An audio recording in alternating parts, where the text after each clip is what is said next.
বিভিন্ন জায়গায় যাই তো দেখি অনেক কিছু, বড় বড় মন্দির আছে,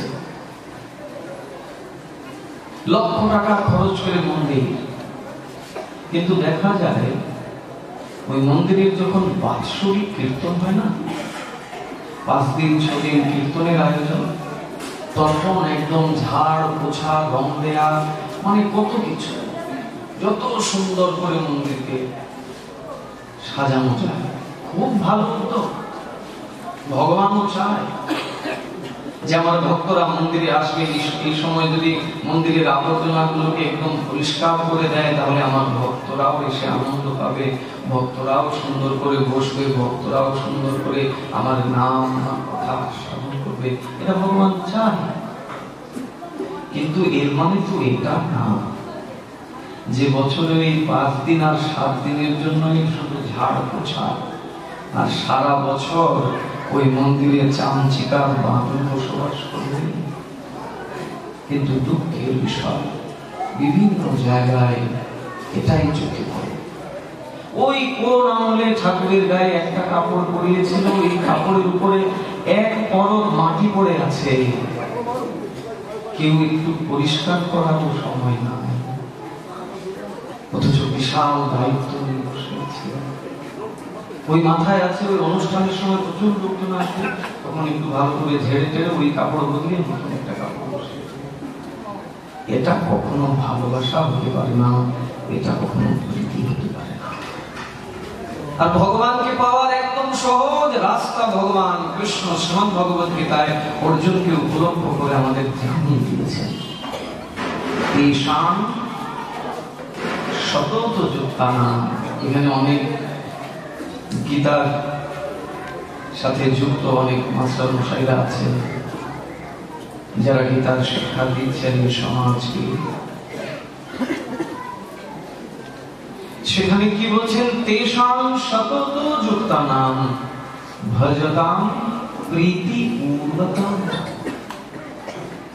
দদামি বুদ্ধি যোগং ত্বং যেন মাম উপজানতি। এরপরে আর কোন কথা থাকে? ওই বছরে 5 দিন আর 7 দিনের কথা বলেননি তো, সতত যুক্তানাং মানে সর্বক্ষণ যিনি আমার সেবায় যুক্ত আছেন। কিভাবে? ভজতাং প্রীতি পূর্বকং, যিনি আমার ভালোবাসার জন্য, আমার প্রীতির জন্য সেবা করে, এবং একদিন দুদিন নয়, সতত যুক্ত, নিত্য যুক্ত আছে। আমি অর্জুন কি করি জানো? দদামি বুদ্ধি যোগং, আমি কেবলমাত্র তাদেরকে বুদ্ধি দান করি, আদারওয়াইজ কাউকে দিই না। যদিও এরা সকলেই আমার সন্তান, এই জগতের সকলেই ভগবানের অমৃতস্ব পুত্র, অমৃতস্ব সন্তান, আমরা সকলেই, কিন্তু হলে কি হবে? সকলকে ভগবান সেই বুদ্ধি দান করেন না। আমরা তো মনে করি আমার বুদ্ধি কম আছে নাকি, কিন্তু বুদ্ধিও তো 2 রকম, একটা সুবুদ্ধি আর একটা কুবুদ্ধি। জগতের মানুষ অধিকাংশই আমার মতো কুবুদ্ধিতে ভরা। সুবুদ্ধি এমনি এমনি কখনো আসে না, ভগবানের কৃপা না হলেও। ভগবান সুবুদ্ধি কাকে দেন? সবাইকে দেন।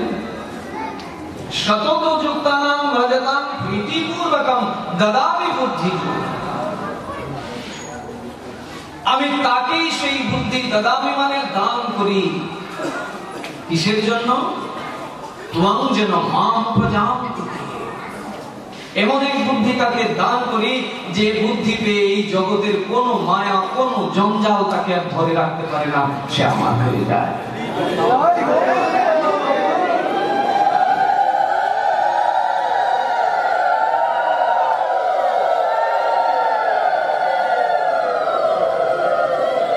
আস্তে আস্তে আস্তে, এই বুদ্ধিটাই তো আমাকে দরকার। আর এই বুদ্ধি তো আমরা মায়ের পেট থেকে নিয়ে আসিনি। এই বুদ্ধিটা আমাদেরকে নিতে হবে সাধু সঙ্গের দ্বারা, শ্রবণ কীর্তনের দ্বারা। এই জন্য মহাপ্রভু বলছেন 2 জন ভাগবতের সঙ্গ করতে। একজন হচ্ছেন গ্রন্থ ভাগবত আর একজন ভক্ত ভাগবত। ধ্রুব প্রহ্লাদের ন্যায় এইরকম যারা নিষ্কিঞ্চন, যাদের এই জগতের সাথে কোনো কিছু সম্পর্ক সম্বন্ধ না, জগৎকে যারা কেবল রাম করতে এসেছেন, সেই সকল ভক্ত ভগবানের সঙ্গ করতে হবে আর গ্রন্থ ভাগবতের সঙ্গ করতে হবে। তবেই আমাদের বুদ্ধি সু হবে, আর নইলে শুধু কু আর কুয়ের মধ্যেই পড়ে থাকবো। মনে করবো যে কেউ তো দেখছে না, আসলেই কেউ দেখছে না, কিন্তু একজন দেখছেন। আপনি কোথায় কোথায় তাকে ফাঁকি দেবেন?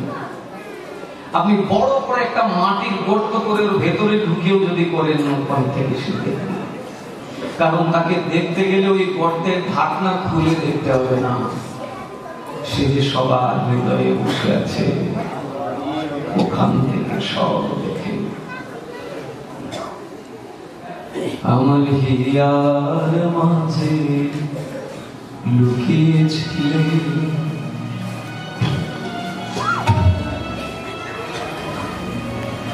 রবি ঠাকুরের রবীন্দ্রসঙ্গীত।